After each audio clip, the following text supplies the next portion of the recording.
सबैभन्दा महत्त्वपूर्ण कुरा सीमाको कुरा, जसमा लिम्पियाधुरा, लिपुलेक र कालापानीको कुरा, यो कुरा तपाईँहरूले त्यहाँ राख्दै गर्दा उहाँहरूको प्रतिक्रिया कस्तो थियो? उहाँहरूले कसरी अगाडि बढ्छौँ, हामी के गर्छौँ भन्ने उत्तर दिनुभएको छ? उहाँले यो जटिल कुरा हो, यो भूमिको कुरामा सबै सेन्सिटिभ हुन्छौँ र यसलाई चाहिँ अब रिलेसनलाई पनि राम्रो छ हाम्रो रिलेसन यो दुई देशको, कम्प्लिकेसन अहिले छैन।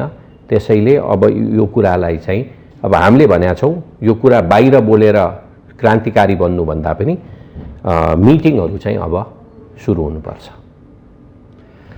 तपाईँले यसो भन्नुभएको छ, तर प्रतिपक्षले के भन्छ भने वर्तमान सरकारलाई छिमेकी देशहरूले आमन्त्रण निमन्त्रणा दिएनन् र जबरजस्त रूपमा चाहिँ नेपाली काङ्ग्रेसले 3 जनालाई भारत पठाएको छ, त्यो पनि नितान्त आफ्नो पार्टीको आन्तरिक विवाद र अबको महाधिवेशनलाई केन्द्रित गरेर पठायो, अरू उपलब्धिमूलक केही पनि भएन भनेर त उहाँहरूले त्यसरी विश्लेषण गरिरहनु। त्यो उहाँहरूको विश्लेषण गर्ने कुरा उहाँहरूले गर्नुहुन्छ, किनभने उहाँहरूले भारतसँग नेपालमा आएर विभिन्न भाषण कार्यक्रममा, विभिन्न टेलिभिजन कार्यक्रममा उहाँहरूले चर्को कुरा गर्नुहुन्छ।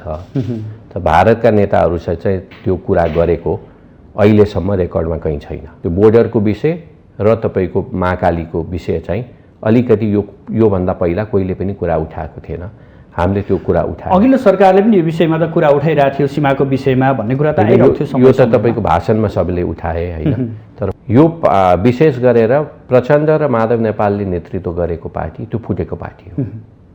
त्यति मात्र होइन, उपेन्द्र यादवले नेतृत्व गरेको पनि फुटेको पार्टी हो। त्यहाँ आन्तरिक घिचपिच थियो, त्यसमा फुटाइदिन सफल भएको पनि काङ्ग्रेस सरकार। यो फुटिसक्यालाई, यो फुटिसक्या चिजलाई ताली बजाइदियो, त्योभन्दा बढी गरे होइन। फुट्ने आफै फुट्थ्यो, 1 गते नफुट्यो भने 3 गते फुट्थ्यो, 3 गते 10 गते फुट्थ्यो। योभन्दा पहिल्यै फुटेको भए झनै सहज हुन्थ्यो। यो नेपाल र नेपाली जनतालाई 1 वर्षसम्म यो हाइज्याक गरेर कोभिडको समयमा राख्नुपर्ने परिस्थिति पनि हुँदैन थियो। सिसी सार्वजनिक रूपमा 3 वर्ष अगाडि सही भएको, यो राम्रो छ कि नराम्रो छ सबै पार्टीका नेताहरूले अध्ययन गरौँ होइन। हामी काङ्ग्रेस एक्लैले पास गर्न सक्दैनौँ, यो हाम्रो कोअलिसन पार्टनरले पनि यसमा सहयोग गर्नुपर्छ, अनि अपोजिसनले पनि सहयोग गर्छु भनिसकेको छ, अथवा भनेको थियो। अब उहाँहरूले छेपारोको जस्तो रङ फेर्दैन होला जस्तो लाग्छ। त्यसैले यसमा चाहिँ अलिकति बढी छलफल हुनु जरुरी छ। ठिक छ राणाजी, यो विषयलाई धेरै नकोट्याउँ, आज समय पनि कम छ। अर्को कुरो उहाँले के बोल्नुभयो भने गठबन्धनभित्र सहमति जुट्यो भने अर्ली इलेक्सन पनि गरिदिन सक्छु मैले वैशाखमा भनेर पनि बोलिदिनु भएको छ। यो विषय पनि पार्टीभित्र छलफलको विषय भएको हो, गठबन्धनभित्र उठ्या विषय हो यो। हेर्नुहोस्, शेरबहादुर देउवालाई म रिलक्टेन्ट प्राइम मिनिस्टर भन्छु। प्रधानमन्त्री बन्न खोज्या होइन, तर विभिन्न समय, कानुन, संविधान, परिस्थिति, विवाद, एमालेको नेकपाको फुट भएर यो परिस्थिति सृजना भएर बनेको हो। मलाई पनि मनभित्र के लाग्छ भने नेपाली जनताले शेरबहादुर देउवा र नेपाली काङ्ग्रेसलाई यो सरकारको नेतृत्व गर भनेर म्यान्डेट दिएको होइन, अथवा प्रचण्ड माओवादी हामीहरू मिलेर सरकार गठन गर भनेर म्यान्डेट पनि दिए होइन। त्यो हामी सबैको मनमा छ। तर परिस्थिति कस्तो भयो भने केपी ओलीले वातावरण कस्तो सृजना गर्दे भने हामीले यो सरकार बनाए भए हामी सबै डुब्ने परिस्थितिमा पुग्यौँ, बाध्य भयौँ, बाध्यता होइन। त्यसैले जनताले हामीलाई दिएको छैन समर्थन, परिस्थितिले दियो। त्यो त प्रधानमन्त्रीको मनमा पनि घिट भइरह होला नि। ल ठिकै छ, लोकतन्त्रमा सबैभन्दा यो ठिक कि बेठिक भन्ने अदालत भन्दा माथि पनि जनता हो। जनताकै जाउँ भन्ने विषयमा केही आपत्ति भएन जस्तो लाग्छ। एक अर्को उहाँले भनिसक्नुभयो, म एक्लैले होइन, अरू कोअलिसन पार्टनरले पनि अग्री गरे भने तयार छु भनेर भन्नुभयो। अब मेरो व्यक्तिगत धारणा हो भने म त खुसी हुन्छु चुनाव भयो भने। योभन्दा पहिलाको चुनाव हारेको छु, अब फेरि चुनाव जनतामा जान पाइन्छ। कुनै पनि राजनीति गर्ने व्यक्तिलाई चुनाव जितेर सांसद हुन त आफ्नो एउटा सपना हो। ओलीले त ड्यामै दिनुहुन्थ्यो, उहाँले वास्तै गर्नुहुन्न थियो। आफ्नो कुरा पुरा गर्ने हो। जनताले के भन्छ मतलब छैन, मसँग त 2 तिहाई छ, मै हुँ राजा भन्ने थियो। उहाँ र शेरबहादुरमा फरक त्यही हो। जो व्यक्तिलाई बनायो हाम्रो हमालजीलाई नेपालगञ्जको अलिकति बढी विरोध आइसकेपछि उहाँ स्वयंले आएर राजीनामा दिइदिनु। त्यो चाहिँ उहाँ इमान्दार एउटा उहाँको नैतिकता रहेछ भन्ने कुरा तपाईले यसरी विश्लेषण गर्नु। उहाँको नैतिकता पनि रहेछ। पक्कै पनि उहाँ प्रधानमन्त्रीले भन्नु।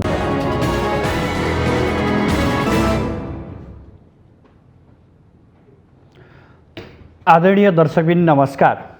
आजको सन्दर्भ कार्यक्रममा यहाँहरूलाई हार्दिक स्वागत छ। म सुदर्शन आचार्य। दर्शकबिन आजको सन्दर्भमा आज हामी भारतीय जनता पार्टी भाजपाको निमन्त्रणामा नेपाली कङ्ग्रेसका सहमहामन्त्री तथा पूर्व परराष्ट्र मन्त्री प्रकाश शरण महतको नेतृत्वमा 3 सदस्यीय प्रतिनिधि मण्डलले भारत भ्रमण सकाएर नेपाल फर्किएको छ।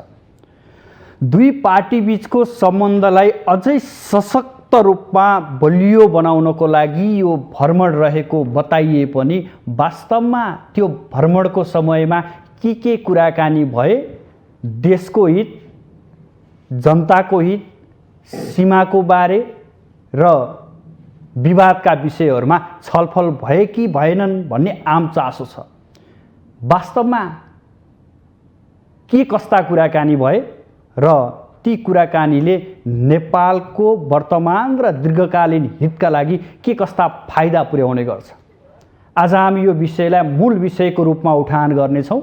त्यसैगरी वर्तमान सरकारका 100 दिन उपलब्धि र समग्र समीक्षा गर्नेछौँ भने प्रधानमन्त्री तथा नेपाली कङ्ग्रेसका सभापति शेरबहादुर देउवाका पछिल्ला अभिव्यक्ति र ती अभिव्यक्तिमाथि उठेका टीका टिप्पणीको पनि प्रसङ्ग उठाउनेछौँ। साथसाथै कङ्ग्रेसको आसन्न 14औं महाधिवेशन र नेतृत्वको विषय पनि आज हामी जोड्ने प्रयास गर्नेछौँ। यसका लागि आज हाम्रो स्टुडियोमा अतिथिको रूपमा नेपाली कङ्ग्रेसका नेता, तरुण दलका पूर्व अध्यक्ष तथा पूर्व राज्य मन्त्री उदय शमशेर राणा हुनुहुन्छ। आजका अतिथिलाई स्वागत गरौँ। स्वागत छ सर यहाँलाई माउन्टेन टेलिभिजनमा। हस्, धन्यवाद सुदर्शनजी। भर्खरै मात्रै 3 सदस्यीय भ्रमण टोली भारत पुगेर आउनु भएको छ। निमन्त्रणा भनियो। हजुर। छलफल के भए, कहाँ पुग्नु भयो, को नेतासँग उठबस भयो र कस्तो सन्देश बोकेर आउनु भएको छ? यो अत्यन्तै महत्त्वपूर्ण भ्रमण थियो। किनभने अलिकति यो भ्रमणको व्याख्या पनि गरिदिन्छु, सहज हुन्छ भ्युअर्सलाई। हामीले भारतीय जनता पार्टीका विदेश विभाग प्रमुखलाई हाम्रो सहमहामन्त्रीले नेपाल आउनु, अहिले नयाँ सरकार बनेको छ भनेर एउटा निमन्त्रणा गर्नुभएको थियो। त्यो अनुसार डाक्टर विजय चौटालाले नेपाल आउनु भएको थियो। त्यसको लगभग 3 हप्तापछि उहाँहरूले फेरि हामीलाई निमन्त्रणा गर्यो। यो एउटा फर्मालिटी पनि हो। मैले तपाईँलाई मेरो घरमा खाना बोलायो भने नर्मली तपाईँले पनि मलाई पछि बोलाउनुहुन्छ। त्यसैले यो उहाँले हामीलाई बोलाउनु भयो। 3 सदस्यीय टोलीको निमन्त्रणा आएको थियो र हाम्रो पार्टी नेतृत्वले हामी 3 जनालाई भारत भ्रमणमा पठाउनु भयो। 5 दिने भ्रमण हाम्रो 2 दिन दिल्ली, 1 दिन बनारस, 1 दिन युपीमा हामी गयौँ र यो चाहिँ पार्टीगत भ्रमण हो।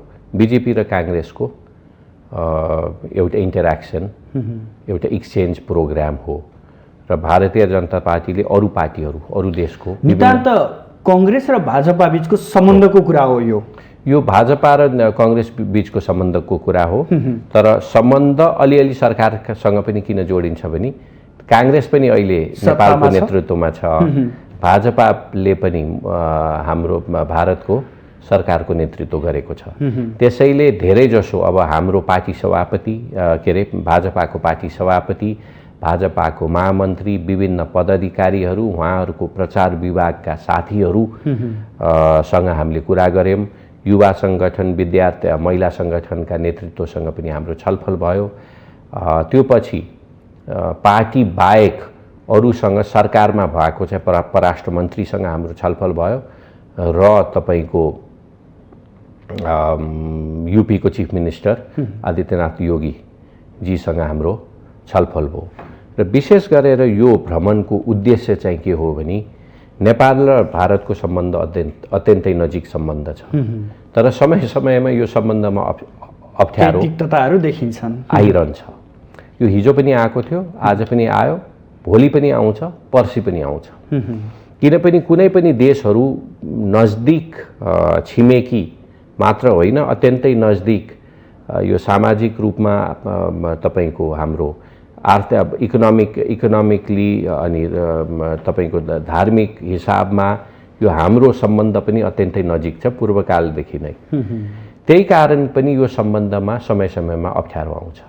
हाम्रो सम्बन्ध अरू विदेशी देश मुलुकसँग पनि छ, हाम्रो अर्जेन्टिनासँग पनि सम्बन्ध होला, अफ्रिकाको देशहरूसँग पनि सम्बन्ध होला, तर त्यसमा समस्या आउने ठाउँ हुँदैन, किनभने इन्टरेक्सनै हुँदैन होइन।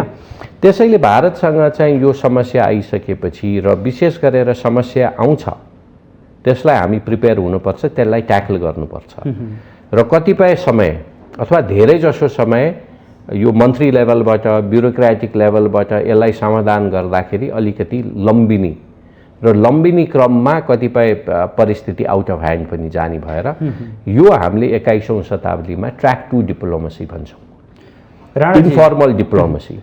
र त्यसलाई तपाईको इन्फर्मल डिप्लोमेसीमा पार्टी टु पार्टी मात्र होइन, कतिपय ठाउँमा विभिन्न थिङ्क ट्याङ्कहरू, कतिपय ठाउँमा विभिन्न रिटायर्ड ब्युरोक्र्याट्सहरूको, कतिपय ठाउँमा विभिन्न हाम्रो रिटायर्ड सुरक्षाकर्मीका साथीहरूले पनि यो चाहिँ इन्टरेक्सन गर्नुपर्ने जरुरी देख्यो। अरू देशहरूको त्यो देखिन्छ, तर हाम्रो देशले हाम्रो विदेशी साथीहरूसँग सम्बन्ध गर्दाखेरि भारतसँग मात्र होइन अरूसँग गर्दा पनि यो ट्र्याक टु डिप्लोमेसी चाहिँ खोल्यो भने अलिकति सरकारलाई पनि काम गर्ने इन्फर्मल रूपमा पनि यी कुराहरूलाई मिलाउन अलिकति सजिलो पर्छ भन्ने यो अरू देशको एक्सपिरियन्सले पनि अहिले हामीले भारतसँग चाहिँ यसलाई सुरु गरेको छौँ। अब भनिदिनुहोस् ठ्याक्कै छलफलका विषयहरू के उठे र तपाईहरुले उठाएका विषयहरूमा भारतको दृष्टिकोण कस्तो रह्यो?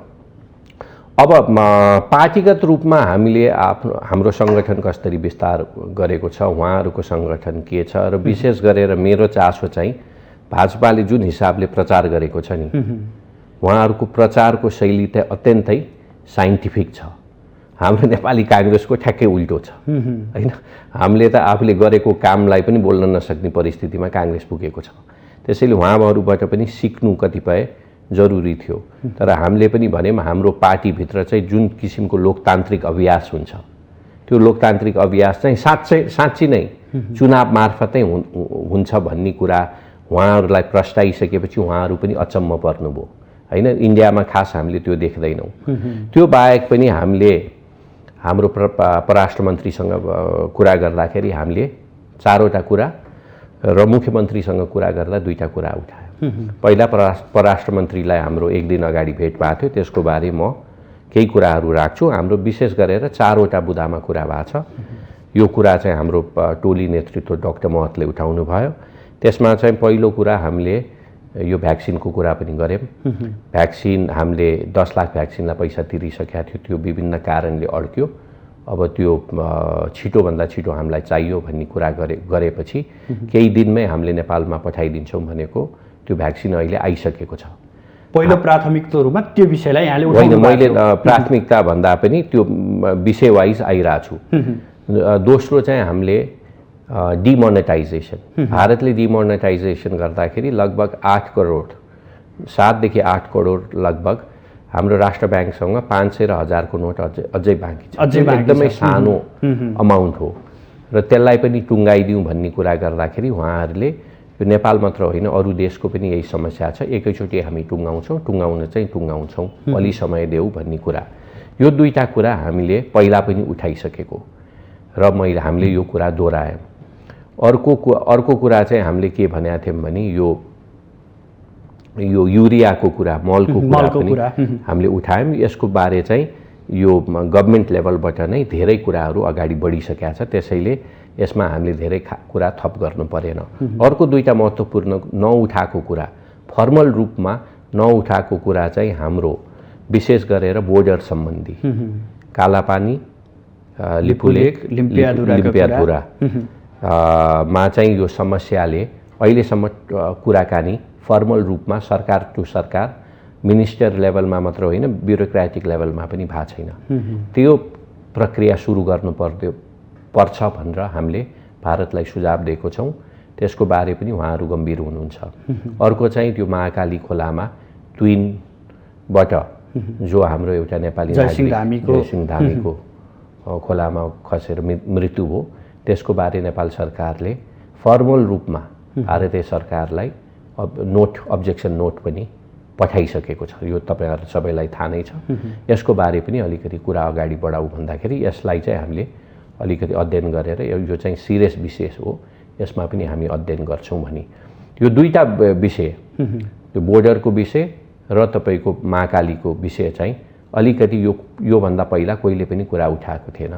हामीले त्यो कुरा उठाए। अघिल्लो सरकारले पनि यो विषयमा त कुरा उठाइरहेको थियो, सीमाको विषयमा भन्ने कुरा त आइरहेको थियो। यो त तपाईको भाषणमा सबैले उठाए हैन, तर फर्मल मिटिङमा त उठाएन।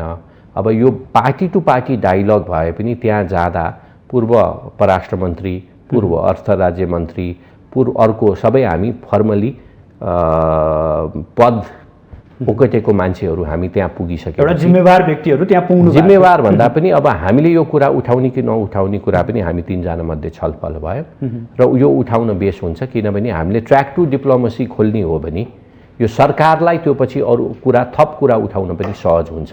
किनभने हाम्रो मिटिङको माइन्युटको रेफरेन्स लिएर पनि लिखित माइन्युट नभए पनि हामीले यो सार्वजनिक रूपमा यो कुराहरू बोलिसकेपछि यो बोलेको कुरा भनेर बुझिन्छ र यो हाम्रो मिटिङलाई तोकेर अब आउने सरकारले पनि कुरा गर्न सहज हुन्छ, विशेष गरेर ब्युरोक्रेटिक लेभलमा। मलाई के लाग्यो भन्दा यहाँनिर सबैभन्दा महत्त्वपूर्ण कुरा सीमाको कुरा, जसमा लिम्पियाधुरा, लिपुलेक र कालापानीको कुरा, यो कुरा तपाईहरुले त्यहाँ राख्दै गर्दा उहाँहरुको प्रतिक्रिया कस्तो थियो? उहाँहरुले कसरी अगाडि बढ्छौं, हामी के गर्छौं भन्ने के उत्तर दिनु भएको छ? उहाँले यो जटिल कुरा हो, यो भूमिको कुरामा सबै सेन्सिटिभ हुन्छौं र यसलाई चाहिँ अब रिलेसनलाई पनि राम्रो छ हाम्रो रिलेसन यो दुई देशको, कम्प्लिकेसन अहिले छैन। त्यसैले अब यो कुरालाई चाहिँ अब हामीले भनेका छौं, यो कुरा बाहिर बोलेर क्रान्तिकारी बन्नु भन्दा पनि मिटिङहरु चाहिँ अब सुरु हुनुपर्छ। तपाईले यसो भन्नुभएको छ, तर प्रतिपक्षले के भन्छ भने वर्तमान सरकारलाई छिमेकी देशहरूले आमन्त्रण निमन्त्रणा दिएनन् र जबरजस्त रूपमा चाहिँ नेपाली कांग्रेसले तीनजनालाई भारत पठाएको छ, त्यो पनि नितान्त आफ्नो पार्टीको आन्तरिक विवाद र अबको महाधिवेशनलाई केन्द्रित गरेर पठायो, अरु उपलब्धिमूलक केही पनि भएन भनेर त उहाँहरूले त्यसरी विश्लेषण गरिरहनु। त्यो उहाँहरूको विश्लेषण गर्ने कुरा उहाँहरूले गर्नुहुन्छ, किनभने उहाँहरूले भारतसँग नेपालमा आएर विभिन्न भाषण कार्यक्रममा, विभिन्न टेलिभिजन कार्यक्रममा उहाँहरूले चर्को कुरा गर्नुहुन्छ। त भारतका नेताहरूसँग चाहिँ त्यो कुरा गरेको अहिलेसम्म रेकर्डमा कहीँ छैन। फर्मल रूपमा यो पहिलो पटक उठायो र मैले मात्र होइन, हाम्रो पार्टी नेतृत्वले डाक्टर महत जसले नेतृत्व गरेका छ, उहाँले प्रेस कन्फरेन्स गरेर यो कुरा भनिसक्नु भएको छ। त्यसैले अब यो मेरो सर्ट, यो सेतो सर्ट छ होइन, कोहीले कालो छ भने पनि त्यसमा जबरजस्ती गरेर तर्क दिएर म टाइम वेस्ट पनि गर्दिन, तर भएको कुराहरू चाहिँ यही हो। अघिल्लो सरकारको भारत सम्बन्ध र अहिलेको सरकारको भारत सम्बन्ध कस्तो पाउनुभयो? के त्यहाँ व्याख्या के भयो? फरक त्यो वहाँ त्यहाँ व्याख्या हुँदा पनि हामीले अरूले गरेको काम, अरू पार्टीको कुरा, केपी ओलीको कुरा गर्नुभन्दा पनि अहिलेको भारत र नेपालको रिलेसनको कुरा र भाजपा र कांग्रेसको विषयको कुरामा हामी केन्द्रित भयौं। अरू पार्टीको बारे छलफल गरेर उनीहरूको कुरा काट्ने हामीलाई मन पनि थिएन, काम पनि थिएन, हाम्रो त्यो चाहना पनि थिएन। त्यसैले हामीले चाहिँ नितान्त party to party relation maintain गर्नुपर्छ। यसले चाहिँ ट्र्याक टु डिप्लोमेसीमा सहयोग गर्छ र यो चारवटा कुरा चाहिँ नेपालमा जटिल रूपमा उठेको छ, यसलाई चाहिँ सम्बोधन गरिदिनु पर्छ र सम्बोधन गर्न तपाईहरुले मात्र गरेर होइन, हामीहरू पनि यसलाई अगाडि बढाउन तयार छ भनेर दुई पक्षले नै पोजिटिभ कुरा गरेको छ। त्यसैले कतिपय साथीहरूले अब होइन, अब अर्को कुरा, अब भिजिटको कुरा बोलायो भनेर अहिले तपाईको आवश्यक नपरेसम्म हाम्रो प्रधानमन्त्रीले अफिसियल भिजिटहरू अरू देशमा गर्नुपर्ने परिस्थिति चाहिँ म चाहिँ देख्दिनँ। किनभने अझ पनि हाम्रो नेपालमा कोभिडको समस्या अलिकति हल भएको छ, तर अरू देशहरूमा यो समस्याहरू राम्ररी हल भइसकेका छैन। 2 दिन अगाडि रसियाको प्रेसिडेन्ट भ्लादिमिर पुटिनले बोलेको कुरा मैले सुनेको छु। उहाँहरू अलिकति नर्भस हुनुहुन्छ, किनभने त्यहाँ समस्या फेरि बढ्दैछ भन्ने कुराहरू छ हैन। त्यसैले भारत जाने अथवा चाइना जाने अथवा अमेरिका जाने, अब अहिले हाम्रो प्रधानमन्त्रीज्यू ग्लासगो त जानु पर्यो, किनभने यो इन्भाइरोमेन्ट अत्यन्तै सेन्सिटिभ भएको छ। नेपालमा कार्तिकमा बर्खा र बाढी कहिले पनि गएको थिएन, यो क्लाइमेट चेन्जको कारण हो। त्यसैले त्यो मिटिङमा चाहिँ उहाँ जानुपर्छ। तर अरू देशको फरेन भिजिटलाई चाहिँ यो सरकारको प्रधानमन्त्री र पार्टीको पनि प्राथमिकतामा छैन। र अर्को कुरा, हाम्रो यो भिजिटमा डाक्टर विजय चौटालालाई बोलाउँदाखेरि हामीले निमन्त्रणा गरेर हामीले उहाँलाई होस्ट गरे हो। त्यो होस्ट गरिसकेपछि हामी दिल्लीमा जाँदाखेरि उहाँहरूले हामीलाई होस्ट गर्नुभएको छ। त्यसैले हामीले नबोलाइकन हाम्रो व्यवस्था, हाम्रो रुटिन, हाम्रो होटल, हाम्रो गाडी, हाम्रो मिटिङहरू, सेड्युलहरू फिक्स नभइकन हामी गएको होइन। हाम्रो कतिपय पार्टी सभापतिलाई भेट्नै पर्ने भन्ने थियो। उहाँ तपाईँको कतिपय प्रोग्राम छोडेर बिहारबाट फर्केर हामीलाई भेटेर अर्को दिन फर्किनुभयो। त्यसैले यो चाहिँ हाम्रो उहाँहरूलाई हाम्रो चाहना, मिटिङको चाहनाहरू पनि भने हो। परराष्ट्र मन्त्री भेट्नै पर्ने हुन्छ र पार्टी सभापति 2 जनालाई भेट्नै पर्ने हुन्छ भनेर मिटिङ अगाडि नै भनेको हो। अर्को कुरा त्यसैले यो भिजिटले मैले मूल उद्देश्य भनेको यो ट्र्याक टु डिप्लोमेसीको लाई चाहिँ एउटा बाटो चाहिँ अहिले नेपाल इन्डिया रिलेसनमा खुलेको छ भन्ने मलाई लाग्छ। एक दोस्रो, अब तपाईँले अरू कोसँग भेट्नुभयो भन्दाखेरि हामी युपीको, म यही प्रसङ्ग उठाउँदै थिएँ, यो जो नेपालसँग प्रत्यक्ष सीमा जोडिएको ठाउँ पनि थियो, उहाँसँग के कुराकानी भयो?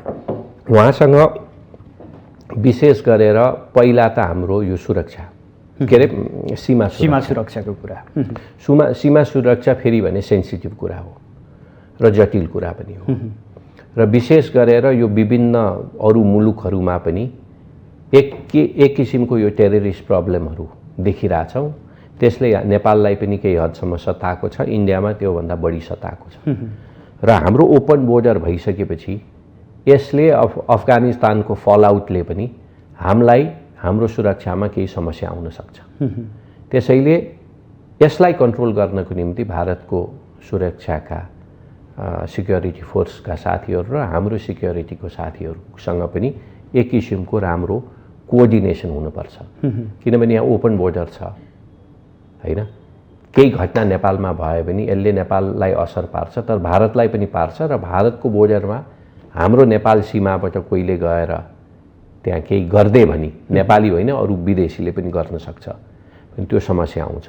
त्यसको बारे चाहिँ यो नेपालमा उत्पादित वस्तुहरू निर्यात गर्न अलि समस्या छ, जटिलता छ, यो विषयमा यो विषयमा हामीले कुरा गरेनौँ, यो विषयमा हामीले कुरा उठाएनौँ हैन। अर्को चाहिँ तपाईँको उहाँसँग अब बनारस, काशी भनेको यो भारतको भूगोलमा परे पनि काशीसँग हामी नेपालीहरू धेरैको इमोसनल अट्याचमेन्ट छ।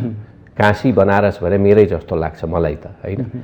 र हाम्रा धेरै पुर्खालीहरू पनि तीनै बनारसमा परिस्थिति अनुसार उहाँ त्यहाँ गएर बसेको पनि छ। ठुलो नेपाली कम्युनिटी छ त्यहाँ, हाम्रो नेपाली मन्दिर पनि छ। र अहिले विश्वनाथ कोरिडोर बनाउन अहिले उहाँहरू लाग्नु भएको छ। र त्यो विश्वनाथ कोरिडोरले हाम्रो मन्दिर र धर्मशालालाई समस्या ल्याएको कुराहरू अहिले नेपालको पत्रपत्रिकामा आएको थियो। त्यसको बारे पनि हाम्रो मुख्यमन्त्रीसँग हामीले कुरा राख्यौँ। उहाँले, मैले पनि त्यसको बारे बुझेको छु, मैले त्यहाँ गएर हेरिसकेँ। अब योभन्दा पहिला चाहिँ ठ्याक्कै यो हाम्रो नेपाली मन्दिर चाहिँ अलिक गल्लीबाट छिरेर जानुपर्ने परिस्थिति थियो। कोरिडोर सिद्धिसकेपछि ठ्याक्कै फ्रन्टमा अहिले हाम्रो नेपाल गङ्गाको किरानामा छ र त्यहाँभित्र पनि ठ्याक्कै कोरिडोरमै पर्ने भयो। तर कोरिडोरले त्यसलाई मन्दिरलाई पनि धर्मशालालाई पनि ड्यामेज गरेको छैन रहेछ। हामीले गएर निरीक्षण पनि गऱ्यौँ र उहाँले के भन्नुभएको छ, नेपाल मन्दिर भने हाम्रो पुर्खासँग जोडेको हो, अत्यन्तै महत्त्व दिएको छौँ हामीले, यसलाई केही हुन दिँदैनौँ। इनफ्याक्ट यो चाहिँ अब फ्रन्टमै ठ्याक्कै नेपाली मन्दिर चाहिँ फ्रन्ट फेजमै थियो, पहिला गल्लीपट्टि छिरेर जानु पर्थ्यो। त्यसले चाहिँ हाम्रो नेपाल मन्दिरलाई एक्सपोजर दिने लाई पनि राम्रै हुन्छ भन्ने मलाई लागेको छ। अर्को कुरा, त्यो भारतले धेरै प्रोजेक्टहरू होल्ड गरेर राखेको अवस्था छ नेपालमा, ती कामलाई तीव्रता दिन कि तीलाई बाटो खोलिदिने भन्ने विषयमा केही प्रसङ्ग उठ्यो कि उठेन? हामीले उठाएनौँ, किनभने अहिले कुनै पनि मिटिङमा जाँदाखेरि एजेन्डा पनि धेरै एजेन्डा लिए भने केही पनि हुँदैन। त्यसैले हामीले कुन एजेन्डा विकाससँग जोडिएको प्रसङ्ग भएको भएर मैले जोड्न त्योभन्दा पनि त्यहाँ 2-3वटा कुरा हामीले उठाएको छैन। उठाउनु पर्ने चाहिँ तपाईँले भने जस्तै जुन यो ट्रान्जिट फेसिलिटी, अब हेर्नुहोस् कुनै पनि एउटा ल्यान्डलक मुलुक हामीले यो इन्फर्मली चाहिँ कुरा उठाएछौँ, इन्फर्मल डिनर कार्यक्रममा, फर्मली उठाएनौँ किनभने समय पनि भएन होइन।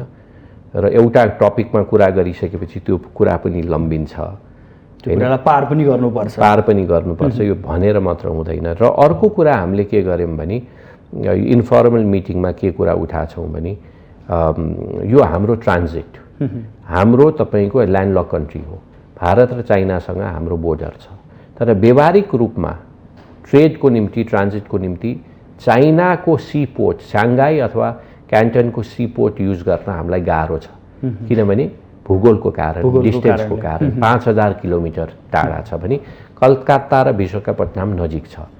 र त्यो हुँदाहुँदै पनि हाम्रो सामान कलकत्ता पोर्टमा खसिसकेपछि त्यसलाई नेपाल ल्याएर त्यो कार्गोको बस अथवा ट्रेन, त्यो कन्टेनर कलकत्ता फर्किन लगभग हामीलाई 32 दिन लाग्छ एभरेजमा, 28 देखि 32 दिन यो टर्न अराउन्ड पिरियड हुन्छ। अरू देशमा यस्तै ल्यान्डलक कन्ट्रीमा, स्विट्जरल्यान्ड जस्तो देशमा 15 देखि 16 दिनमा टुङ्गिन्छ, मङ्गोलियामा 15 देखि 16 दिनमा टुङ्गिन्छ। भनेपछि यो समयले यसले व्यापारीलाई मात्र होइन, अन्तिम कन्ज्युमर तपाईँ हामी जस्तोलाई सामान महँगो हुन्छ। अर्को कुरा, जुन हिसाबले हाम्रो सामानहरू आउन पर्ने, अब कलकत्ताबाट एकचोटि कन्टेनर लोड भएर ट्रेनमा आएपछि सिधै तपाईँको ड्राई पोर्टमा आउनुपर्ने छ, तर त्यो आउँदैन, रक्सोलमा चेक हुन्छ होइन। र अहिले हाम्रो वीरगन्जको ड्राई पोर्ट र तपाईँको आइसिपीसँग पनि राम्रो कनेक्सन भएको छैन। त्यसमा मैले चाहिँ अलिकति बढी अध्ययन पनि गरेको छु। योभन्दा पहिला म अर्थ राज्य मन्त्री हुँदाखेरि यो अर्थ मन्त्रालयसँग पनि केही न केही सम्बन्ध कस्टम्सको विषय हो। त्यसैले यसमा चाहिँ मेरो पनि अलिक अध्ययन गरेको छु। तपाईँले भने ठिक हो, हाम्रो भारत र नेपालको रिलेसन हेर्दाखेरि जुन सजिलैसँग मुभमेन्ट, पिपलको मुभमेन्ट हुन्छ, जनताको मुभमेन्ट हुन्छ, नागरिकको मुभमेन्ट हुन्छ, त्योभन्दा सहजसँग सामानको मुभमेन्ट हुनुपर्ने, ट्रेड हुनुपर्ने, त्यो मुभमेन्टमा चाहिँ केही समस्या छ। र यसमा चाहिँ हामीले कुरा इन्फर्मली उठायौँ, फर्मली उठाउन एउटा समयको पनि अभाव, अर्को उठाउन टेक्निकल कुरा हो यो। त्यसैले टेक्निकल हामी थरर छैनौँ। टेक्निकली यो चाहिँ सम्बन्धित उद्योग मन्त्रालय र अर्थ मन्त्रालयका कर्मचारी साथीहरूले पनि उठाउनुपर्छ। मलाई लागेको छ उहाँहरूले होमवर्क गर्नुभएको छ। मैले चाहिँ यसमा चाहिँ थरर स्टडी गरेको छु। राणाजी, यसो भन्दै गर्दा काङ्ग्रेसभित्रैबाट एउटा के शब्द निस्किया थियो भने अब 14औं महाधिवेशनको सङ्घारमा छन् यिनीहरू, यो संस्थापन पक्षले अबको महाधिवेशनमा फेरि नेतृत्व दाबी गर्नको लागि यिनीहरूलाई भारतको आशीर्वाद लिन पठायो भनेर पनि भने क्या यहाँहरूलाई, यो सत्य हो? यो तपाईँको यो हामीले आशीर्वाद लिनुपर्छ, तर भारतको होइन, हाम्रो महाधिवेशन प्रतिनिधिको आशीर्वाद लिनुपर्छ। पार्टी सभापतिले पनि, पदाधिकारीहरूले पनि, र हामी जस्तो मान्छेले कि पदाधिकारी कि केन्द्रीय सदस्य लड्छौँ भन्ने मान्छेले पनि आशीर्वाद भारतको होइन, भोट हाल्ने हाम्रो लगभग 5000 चाहन्छन् महाधिवेशन प्रतिनिधि साथीहरूले। त्यसैले यो कुरो चाहिँ पार्टीभित्र निस्क्यो भन्ने कुरा मैले सुनेको छु, तर कुनै पनि नेताले मलाई चाहिँ फोन गरेर यसको बारे केही सोध्नु भएको छैन। त्यसैले मलाई जतिसम्म लाग्छ यो बिचमा निस्केको कुराहरू हो। र विशेष गरेर हाम्रो अधिवेशन भनेको यो हाम्रो आन्तरिक होमवर्क हो, यो फ्रेन्डली कन्टेस्ट हो होइन। हाम्रो मुख्य हाम्रो लडाइँ भनेको त पछि चुनावमा यो एजेन्डा पक्कै यो एजेन्डा होइन, यो एजेन्डा होइन। अर्को कुरा, हजुर कङ्ग्रेस र भारतमा कङ्ग्रेस आई हजुर भन्दा यिनीहरूलाई भाजपा अलि नजिक लाग्यो कि भनेर पनि प्रश्न गरे क्या। तपाईँहरूले कङ्ग्रेस आईसँग भेट्नु भएन कसैसँग पदाधिकारीसँग? यो हामी भाजपाको निमन्त्रणामा नभए गएको र हामीहरू मिलेर सेड्युल उहाँहरूले फिक्स गरेको। अब तपाईँले मलाई घरमा बोलाउनु भयो, घरमा बोलाइसकेपछि तपाईँको घरको खाना छोडेर एउटा सानो बिस्की खान म तपाईँको छिमेकीसँग गएँ भने त्यसले तपाईँको मनलाई त अलिक खिन्न पार्छ नि। त्यसैले हाम्रो निमन्त्रणामा आइसकेपछि विजय चौटावाला जसले बोलायो उसँग गरे र उहाँले भन्नुभएको थियो म फलाना फलानासँग पनि भेट्न चाहन्छु भन्ने इन्ट्रेस्ट राख्नु भएको थियो। हामीले तपाईँ आफै समग्रमा उपलब्धिमूलक रह्यो भारत भ्रमण। उपलब्धिमूलक रह्यो। दुईटा कुरा, एउटा कुरा जुन अब आउने सरकारको टोलीले कुरा उठाउने कुराहरू हामीले उठाइसकेका छौँ, आइस ब्रेक भयो। अर्को कुरा चाहिँ इन्फर्मल डिप्लोमेटिक च्यानल चाहिँ खुलिएको छ। अब हामी सरकारका 100 दिनतर्फ लागौँ। समग्रमा सरकारको 100 दिन र सरकारले 28 उपलब्धि भनेर सार्वजनिक गरेका छ। तपाईँ त्यही सरकारको गठबन्धनभित्रको नेतृत्वकर्ताको पार्टीभित्र रहनुको एउटा सदस्य हो। हजुर, कसरी विश्लेषण गरिरहनु भएको छ? हेर्नुहोस्, यो एउटा कुरा चाहिँ कुनै पनि सरकार सत्तामा आइसकेपछि केही दिन एउटा हनीमुन फेज भनेर पाउँछ। हाम्रो केपी ओलीले त झन्डै 6 महिनाको हनीमुन फेज पाए। हामीले नेपाली काङ्ग्रेस विपक्षमा हुँदाखेरि पहिलो पटक नेपालको इतिहासमा हाउसमा बजेट पेश भइसकेपछि बजेट पास गर्न हामीले विपक्षमा भोट हालेनौँ, हामीले मौन समर्थन गऱ्यौँ। किनभने हामीले मेसेज दिनु थियो। त्यो धेरै चर्को विरोध पार्टीभित्रबाट भयो। मैले विरोध गरेँ त्यसको। यो हामी कमजोर थियौँ भन्नुहोस् न। यो पार्लिमेन्ट्री होइन, भोट उल्टो अर्को ठाउँमा गएर भोट हाल्न त के गाह्रो भयो, गएर सही गर्ने त हो नि। यो टेबलमा नबसेर अर्को टेबलमा गएर सही गर्ने, कमजोर बलिएको होइन। एउटा मेसेज थियो, यो देश हामीसँगै मिलेर बनाऊ, जनताले तिमीलाई विश्वास गरेको छ, तिमी अगाडि बढ, बदमासी गरे भने तिमीलाई हामी रोक्छौँ, नत्र हामी रोक्दैनौँ भनेर मेसेज दिएको थियौँ। उहाँहरूलाई हामीले 6 महिनाको हनीमुन पिरियड दियौँ। तर शेरबहादुर देउबा सरकारमा आउने दिनदेखि उहाँहरूले संसद बन्द गर्नुभयो। बजेट, नेपालको बजेट जेठ 15 को 3 महिनापछि पास गर्नुपर्छ, नत्र त्यो नल एन्ड भोइड हुन्छ, पैसा खर्च गर्न सक्दैन। त्यो बजेटसम्म उहाँहरूले पास गर्नु दिएन, जबरजस्ती मार्चर लाएर पास गर्नु पर्यो। र यो परिस्थितिमा पनि हामीले विशेष गरेर हाम्रो पार्टी सभापतिले संसदमा पहिलो पटक उभिएर बोल्दाखेरि उहाँले उहाँको प्राथमिकता दिँदाखेरि 3टा कुरा गर्नुभयो। 1 नम्बर खोप, 2 नम्बर खोप, 3 नम्बर खोप। खोपकै विषयमा हामी सरकारमा आउँदाखेरि लगभग 9% सिंगल डोज, 7% डबल डोज लाएको थियो भने आजको दिन आएर झन्डै 45% सेकेन्ड डोज, 36% फर्स्ट डोज लाएका छन्। एक अर्को कुरा, उपत्यकाभित्र झन्डै 70% सिंगल डोज लगाइसकेको। अघिल्लो सरकारले 22% को हाराहारीमा हामीले खोप लगाइसकेका थियौँ भनेर त उहाँहरूले दाबी गर्नुभएको थियो त। होइन, स्वास्थ्य मन्त्रालयको रेकर्ड हेर्दाखेरि त्यो त देखिन्न। हामीले हेर्दाखेरि मैले पनि त्यो रेकर्ड ल्याएर ट्याली गरेको हो। त्यसैले अब र तपाईँको उपत्यकाभित्र झन्डै 70% लाएको छ। फेरि तपाईँले प्रश्न गर्नु होला अथवा अरू भ्युवर साथीले, यो उदय शमशेर त उपत्यकाको मान्छे, ललितपुरको पूर्व सांसद, उसले त आफ्नै पहुँचमा खोप लगाए कि यिनीहरूले भन्ने कुरा होला। त्यो होइन। किन उपत्यकामा बढी भयो भने उपत्यका काठमाडौँ भने नेपालको सेन्टर हो। पूर्व, पश्चिम, उत्तर, दक्षिणबाट सबैजना हिँडै भिडेर आउँछन् र यहाँ आइसकेपछि यहाँ आएका मान्छेलाई पनि सिक्योर गर्न र काठमाडौँ उपत्यकाको मान्छेलाई पनि सिक्योर गर्न र रोग फैलिन नदिनको निम्ति जहाँ सबभन्दा बढी मुभमेन्ट छ त्यो मुभमेन्ट भएको ठाउँमा अलिकति कन्ट्रोल भयो भने यो स्प्रेड गर्न गाह्रो हुन्छ भने यो डाक्टरहरूको अध्ययन पनि हो। त्यही कारणले दिएको। मैले भन्न खोजेको के हो भने हाम्रो प्राथमिकता सरकारको प्राथमिकता खोप थियो। त्यो खोपको विषयमा हामी सफल भएको छौँ र यो वर्षको अन्तिमसम्म हामीले लगभग 18 वर्षभन्दा माथिको नेपाली नागरिकलाई सकेसम्म सबैलाई खोप दिने रणनीतिमा हामी अगाडि बढेका छौँ।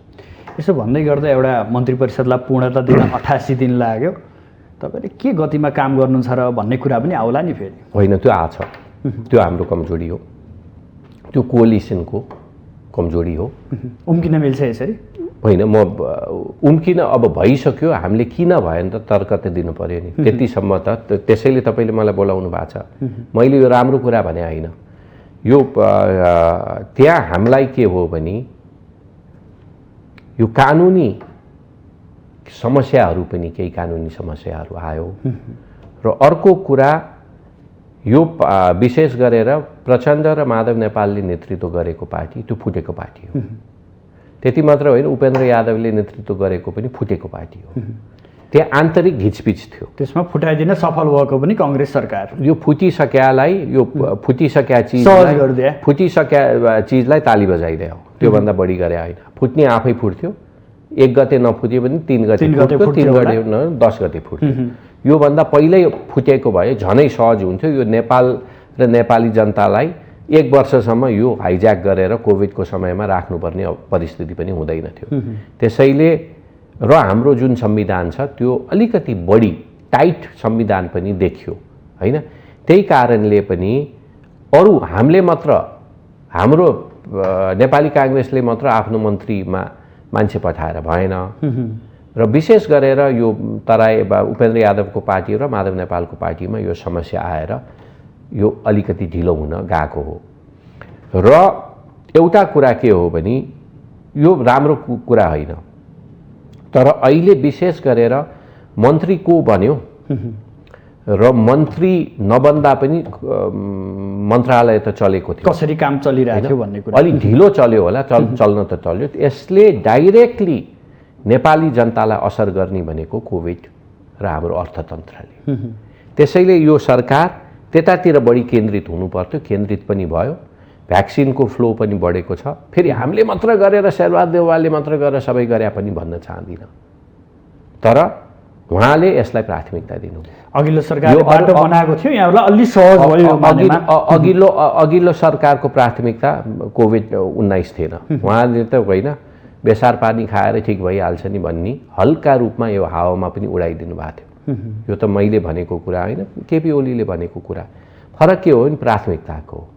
कोही प्रधानमन्त्रीले प्राथमिकता दिइसकेपछि मन्त्री परिषद, स्वास्थ्य मन्त्रालय, सम्बन्धित मन्त्रालय, विदेशी साथीहरू सबैले यसलाई पनि प्राथमिकता दिने स्वाभाविक हो।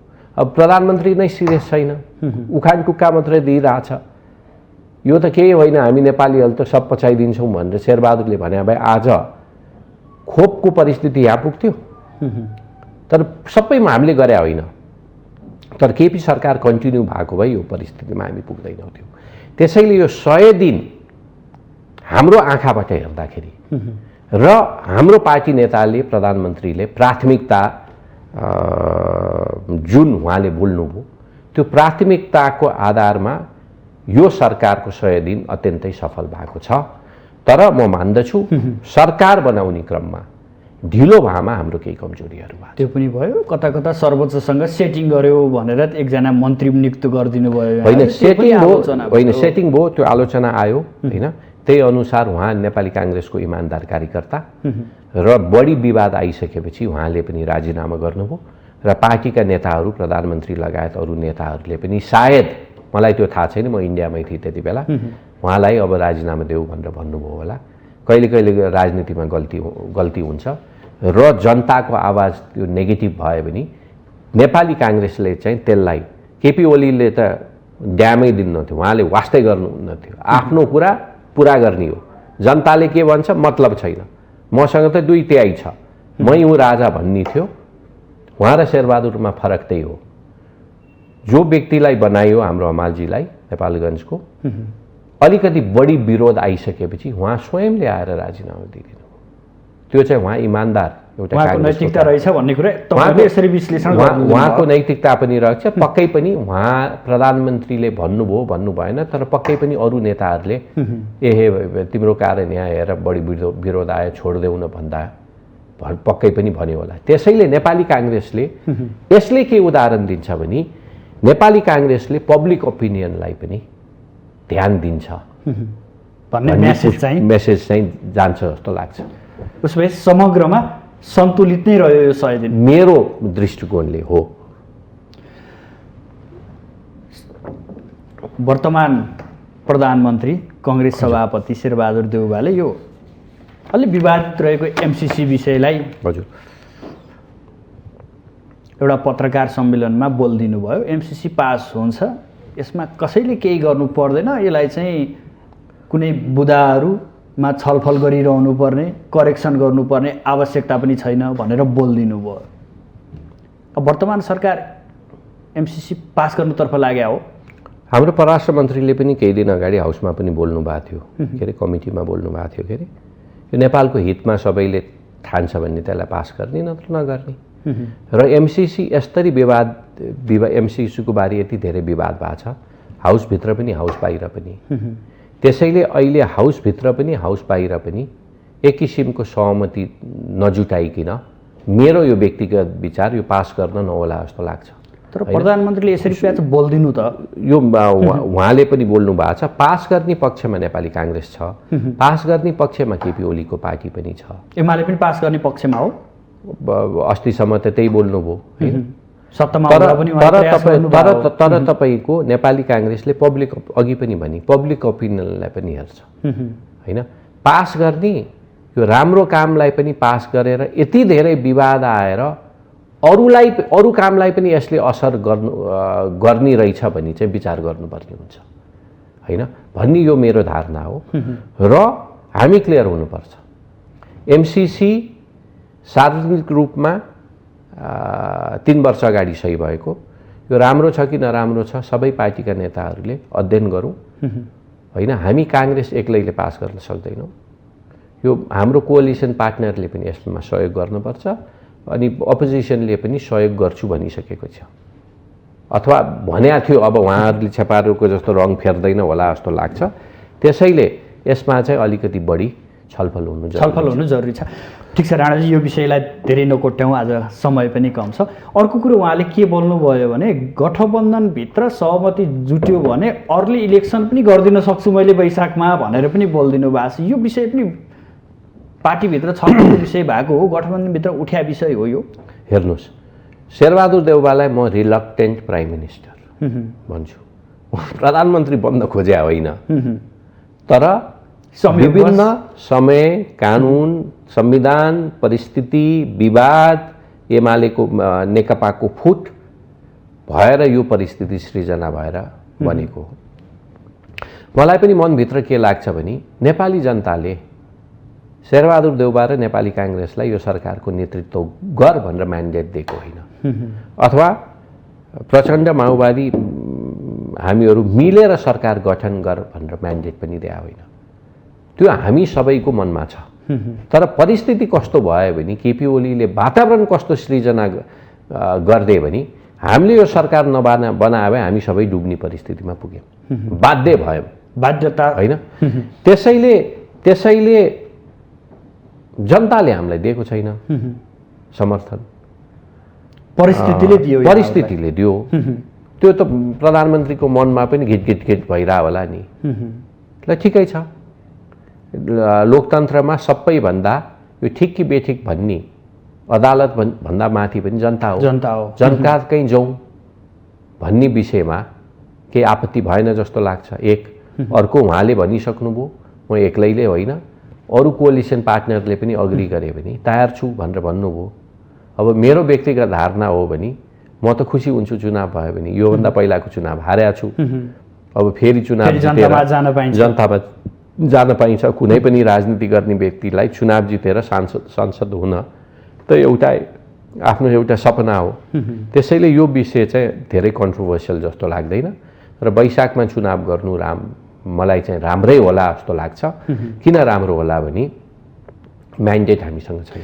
यो तिनै तहको निर्वाचन एकैसाथ गर्ने भन्ने विषय पनि अलिक प्रवेश पाएको थियो पछिल्लो समय। यो हल्ला पनि चलेको छ, तर तिनै तहको निर्वाचन एकैचोटि गर्नु त अलिक गाह्रो होला जस्तो लाग्छ मलाई। मेरो यो धारणा, यो मेरो व्यक्तिगत धारणा। अलि असम्भव होला कि भन्ने। अब कतिपय तपाईँको चैत वैशाखमा हामीले चुनाव गऱ्यो भने प्रदेशमा त सरकार चलिरहेछ, उनीहरूले अहिले हामीले गर्दिनँ भने पनि प्रदेश सरकारले केन्द्रले जबरजस्ती गर्न सकिन्न। प्रदेशको चुनाव गर्न प्रदेश सरकारले नै घोषणा गर्नुपर्छ। अब हामी पार्टीको आन्तरिक जीवनतर्फ जोड्यौँ। 14औं महाधिवेशन सङ्घारमा छ, यद्यपि अझै पनि अन्यल छ। महाधिवेशन हुन्छ तपाईँहरूको सक्नुहुन्छ गर्न तोकिएकै समयमा? महाधिवेशन हुन्छ, किनभने अहिले तपाईँको 11वटा जिल्ला अधिवेशन टुङ्गिसक्यो भनेको 77मा 11वटा जिल्लामा अधिवेशन सम्पन्न भयो। त्यो भन्दै गर्दा क्रियाशील विवाद अझै पनि कायम। तर तपाईँले भन्नुभयो क्रियाशील विवाद। क्रियाशील विवादमा म एउटा कुरा जोड्न चाहन्छु। क्रियाशील विवादमा अलिकति हामी सिरियस हुनुपर्ने कुरा छ। तपाईँले पनि ठिक भन्नुभयो। हाम्रो क्रियाशील सदस्य कस्तो भयो भने भोटर लिस्टमा परिणत भयो। ठ्याक्कै अधिवेशनको अगाडि क्रियाशील सदस्य फाइनल गर्ने बित्तिकै त्यो क्रियाशील सदस्य रहँदैन, त्यो भोटर लिस्ट बन्छ। र भोटर लिस्ट अधिवेशन अगाडि बनिसकेपछि भोटर लिस्टमा अलिअलि माथि तल गर्न खोज्ने त्यो ह्युमन नेचर हो, यसलाई रोक्न सक्दैन। त्यसैले हामीले पहिला पनि, यो फेरि नयाँ कुरा होइन, यो 10औं 11औं 12औं 13औं 14औं अधिवेशनमा पनि यही किसिमको समस्याहरू आयो। त्यसैले हामीले यो कुरा पहिला पनि भनेको थियौँ। हामीले के भनेको थियौँ भने भोटर लिस्ट समयमा गर्नु भनेर। र अब आउने केन्द्र समितिमा पदाधिकारीमा म निर्वाचित भए पनि एउटा मेरो प्राथमिकता चाहिँ क्रियाशील सदस्य हुन्छ।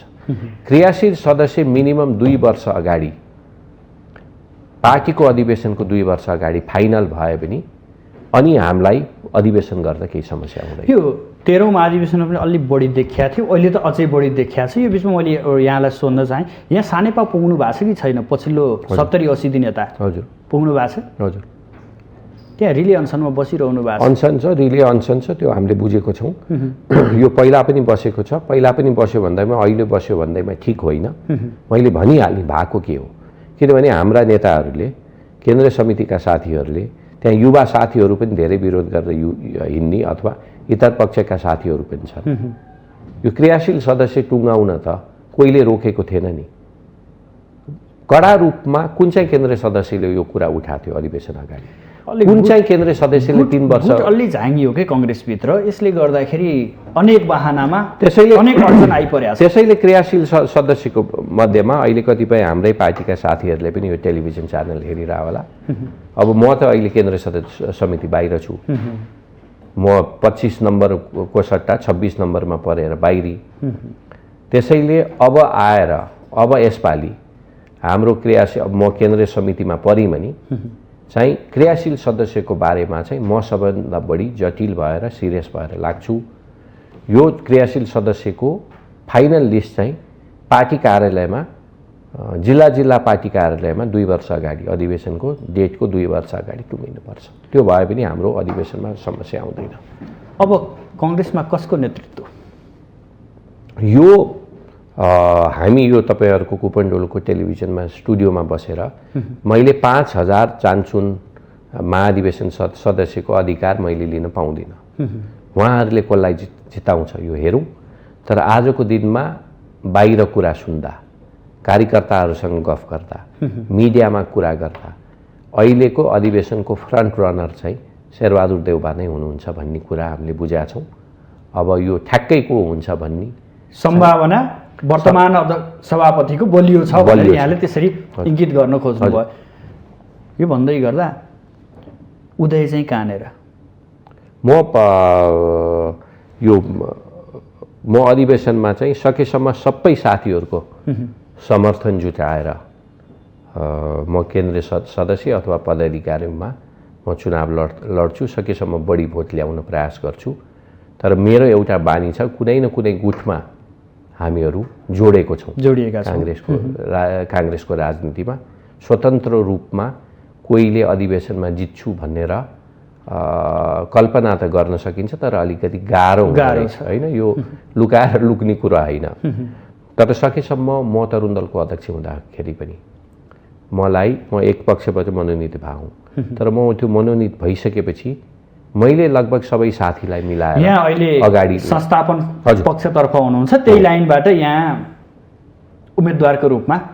तर यो ग्रुपको विषयमा चाहिँ मैले अधिवेशनमा ग्रुप होला, तर अधिवेशन सकिसकेपछि यो एकदम फर्मल ग्रुप गर्न हुँदैन। नेताहरूले भन्ने कुरा हो के राणाजी, तपाईँ ठिकै हो। अब तपाईँले सबै कुरा तोड्छु, पार्टीलाई क्रियाशील बनाउँछु, राम्रो बनाउँछु, संगठन बलियो बनाउँछु, त यो सबै भन्ने कुरा तोड्छु होइन। मैले तरुण दलको अध्यक्ष भएर कति काम गरेँ, कतिपय ठाउँमा म त्यो बेला इतर पक्ष होइन, शेरबहादुर सुशील दाई पार्टी अध्यक्ष हुनुहुन्थ्यो। कतिपय जिल्लामा मेरै समर्थनमा संस्थापक पक्षको मान्छेहरू पनि निर्वाचित भएको छ नि। त्यसैले मेरै तरुण दलको साथीहरूसँग कुरा गर्नुहोस् अथवा नेताहरूसँग कुरा गर्नुहोस्। पदमा गइसकेपछि धेरै सिरियसली यो ग्रुपको काम गरेको छुइनँ। त्यही कारण पनि अहिले होइन, ग्रुप, उपग्रुप, गुट, उपगुट यो काङ्ग्रेसमा एमालेमा राजनीतिमा हुन्छ, तर सकेसम्म यसलाई लक्ष्मण रेखा नै केर्न चाहिँ हुँदैन भन्ने मेरो धारणा हो। त्यति हो। अब यसलाई कति मैले सफल हुन्छु सफल हुँदिनँ थाहा छैन, तर मेरो प्रयास हुन्छ। हस् राणाजी, यहाँसम्म आउनुभयो, आफ्नो महत्त्वपूर्ण समय र महत्त्वपूर्ण विचारका लागि यहाँलाई विशेष आभार। धन्यवाद सुदर्शनजी, बोलाइदिनु भयो।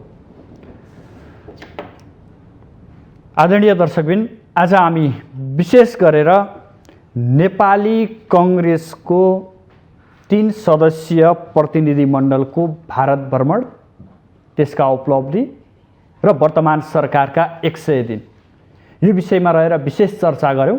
साथसाथै कङ्ग्रेसको आसन्न 14औं महाधिवेशन र नेतृत्वको विषय पनि उठाउने प्रयास गऱ्यौँ। यसका लागि आज हाम्रो स्टुडियोमा अतिथिको रूपमा नेपाली कङ्ग्रेसका नेता तथा तरुण दलको पूर्व अध्यक्ष, पूर्व राज्य मन्त्री समेत भइसक्नुभएका कङ्ग्रेस नेता उदय शमशेर राणा हुनुहुन्थ्यो। भोलि नयाँ विषयवस्तु र नयाँ अतिथिका साथ उपस्थित हुनेछु। आजलाई भने बिदा दिनुहोस्। नमस्कार।